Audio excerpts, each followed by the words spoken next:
दोस्तों आज की जो वीडियो है वो थोड़ी खास होने वाली है भगवान श्री कृष्ण जी के भक्तों के लिए,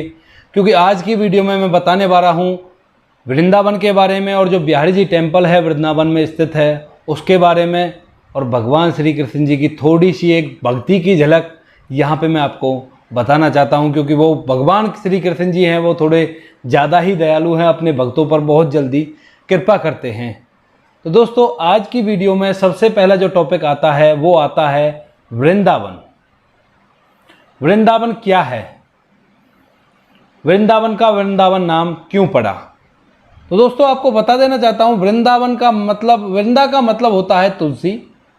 और जो तुलसी की कहानी है उसका मैंने आपको बताया था एक पहली जो मेरी एक वीडियो है, एक वृंदा कुंड के नाम से मेरे चैनल पे वीडियो पड़ी हुई है। तो वृंदा भी एक देवी थी और देवी को एक वो मिला, उपाधि मिली थी कि आपकी जो पूजा है वो तुलसी के रूप में की जाएगी घर घर में। तो इसी वजह से जो वृंदावन है, जो तुलसी का वन था प्राचीन समय में, उसी को वृंदावन कहा जाता है, क्योंकि वहाँ पे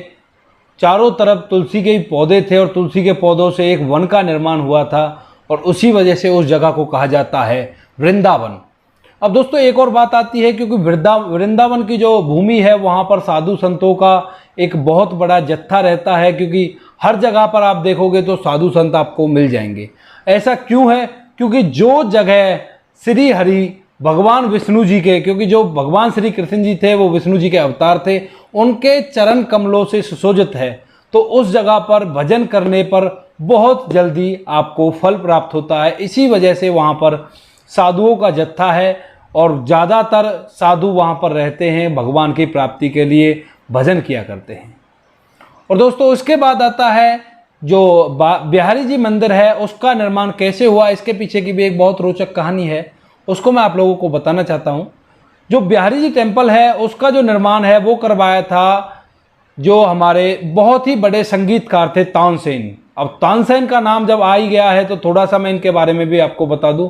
तानसेन वो संगीतकार थे जिनको ऐसे ऐसे राग आते थे कि वो अपने राग, जो राग बोलते हैं, एक आज के टाइम में आप जो आपकी फिलहाल की जो लैंग्वेज है उसमें बोल देते हैं सॉन्ग, तो उस समय पर राग होते थे, रागी राग गाते थे। तो राग होते थे जैसे दीपक राग, तो दीपक राग ऐसा होता था कि जब वो अपने मुख से दीपक राग को छेड़ते थे तो अपने आप दीप जलने लगते थे, दीप बोलते हैं दीपक को, तो उसी वजह से उसको दीपक राग कहा जाता। एक मेघ राग था, उसमें क्या था, जब वो तानसेन गाने लगते थे तो गाते गाते ही बारिश होने लगती थी। उनकी जो संगीत की जो कला थी उसमें इतनी शक्ति थी कि उसका वर्णन हम लोग नहीं कर सकते, क्योंकि ना तो हमने उनको देखा है, बहुत ही प्राचीन बातें हैं, और जो भी ये बातें होती हैं किसी ना किसी आधार पर करी जाती हैं, क्योंकि उनका जो आधार है वो पहले से ही चलता आ रहा है। तो दोस्तों हम अपने टॉपिक पर वापस लौट कर आते हैं और जानते हैं कि जो तानसेन के जो गुरु थे श्री हरिदास जी, उनके वंशजों ने इस जो श्री बांके बिहारी जी का टेम्पल है इसका निर्माण करवाया था। अब उन्होंने इसका निर्माण क्यों कराया था? उन्होंने इसका निर्माण इसलिए कराया था क्योंकि जो हरिदास जी थे वो भगवान श्री कृष्ण जी के परम भक्त थे, और उन्होंने इतनी भक्ति की कि भगवान श्री कृष्ण जी ने बिहारी जी की जो प्रतिमा है उसको वहीं पे धरती से प्रकट किया था, उनकी भक्ति से प्रसन्न होकर। तो दोस्तों उसके बाद अब कहानी यहाँ पर आती है कि जो बिहारी जी टेम्पल है उसकी प्रतिमा के जो दर्शन है वो पुजारी क्षण भर के लिए क्यों कराते हैं, बार बार पर्दा क्यों डाल देते हैं प्रतिमा के ऊपर? तो दोस्तों पर्दा इसलिए डाला जाता है क्योंकि जो भगवान श्री कृष्ण जी की जो वो प्रतिमा है वो एक तरह से आप ये कह लो कि स्वयं बिहारी जी की जो प्रतिमा है वो स्वयं भगवान श्री कृष्ण जी का एक प्रारूप है, और जो भी कोई भक्त उनसे आंखें मिलाता है तो वो बहुत जल्दी प्रसन्न हो जाते हैं उनकी भक्ति से, और प्रसन्न होने के बाद वो उनके साथ ही चल देते हैं। ऐसी कुछ कहानी इसके पीछे की एक छोटी सी कहानी भी है, थोड़ा सा मैं आपको बता देना चाहता हूँ। तो कहानी कुछ इस तरह से है कि एक राजस्थान की राजकुमारी होती है। राजस्थान आपका जो यूपी से आगे पड़ता है, हरियाणा से भी टच में है एक जगह से, और यूपी के टच में है ही उसका बॉर्डर, क्योंकि जो आपका नंदगांव से आगे कामा पड़ता है और कामा के लिए आगे राजस्थान ही लग जाता है। नंदगांव में बरसाने में कई मंदिर हैं,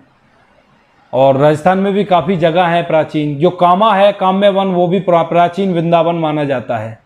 उसके पीछे भी कहानी है, वो किसी और वीडियो में देखेंगे। उससे पहले मैं आपको बताऊं,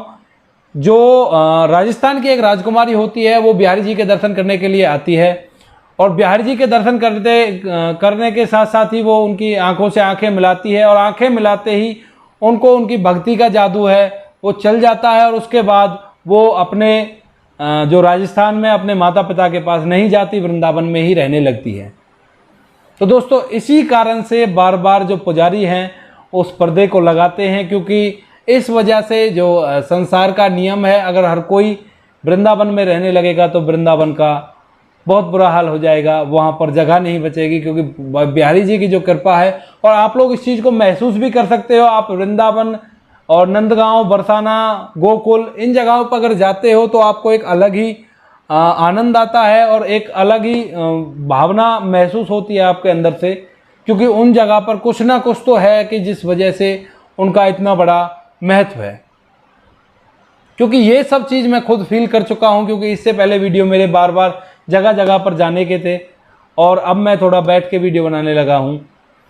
और इसके पीछे का जो कारण है वो किसी और वीडियो में आप लोग कमेंट करोगे तो आप लोगों को ज़रूर बताया जाएगा